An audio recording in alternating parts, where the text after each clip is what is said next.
as a leader, be able to say what you are about in one line to your team. That's a good tip. And my tip is just listen to what Kay says. Yeah, I'm right. What am I talking about?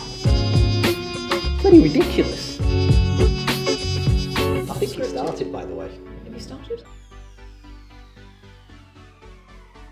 Good to go? Good to go, Assad? Go. Hi, Let's go. Kate again.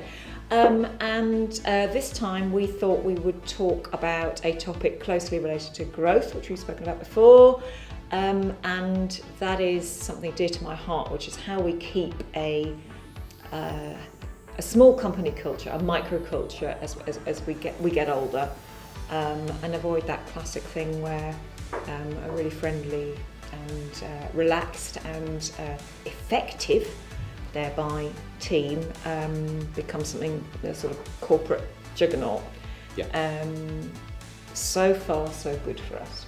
I was actually asked to write about this recently because it's so difficult, and we're doing quite well with it. The whole question about how you keep things getting all the benefits of a kind of intimate environment, but with many more people. It's tough. It is hard as you grow your team, as you have a lot more numbers.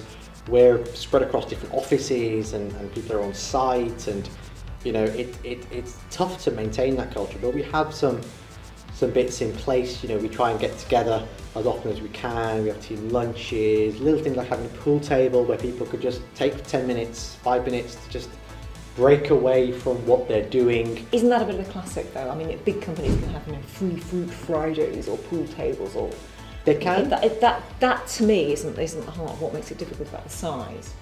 It's more fundamental stuff like how you communicate.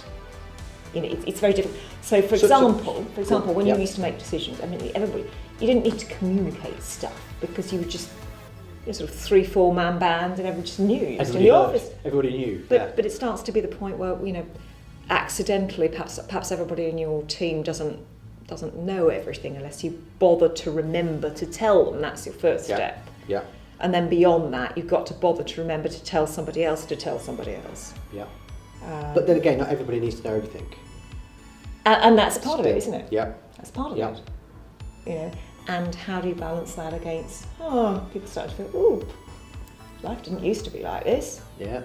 We used to know. I would have been told that 2 years ago. Yeah. Yeah. I think, by the way, that the comms tools today are simple stuff. We use Skype. Yeah. Simple stuff like that can be make it much easier than it used to be, probably. I also think your culture has to be a mirror of your company and your brand. Yeah.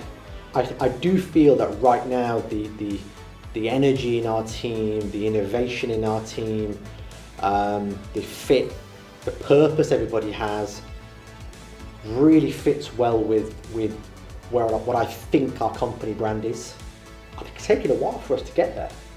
It's taken a while for us to get there. Most, I won't say everybody.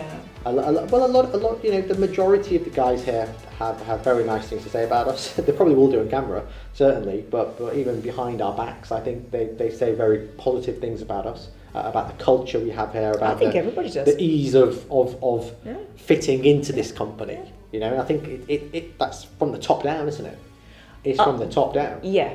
And that's the challenge. Yeah. The challenge is maintaining that, as you said, that microculture as you grow, as you get to 30, 40, 50, leadership. 60 people. It actually has to come from the top, totally, yeah. It's going to come from the leaders, isn't it? It's going to come and then kind of filter its way through.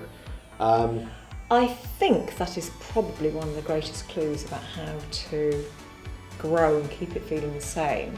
And for me, the answer to that is, there's all these kind of leadership buzzwords, but one that I reckon that has got something in it is authenticity.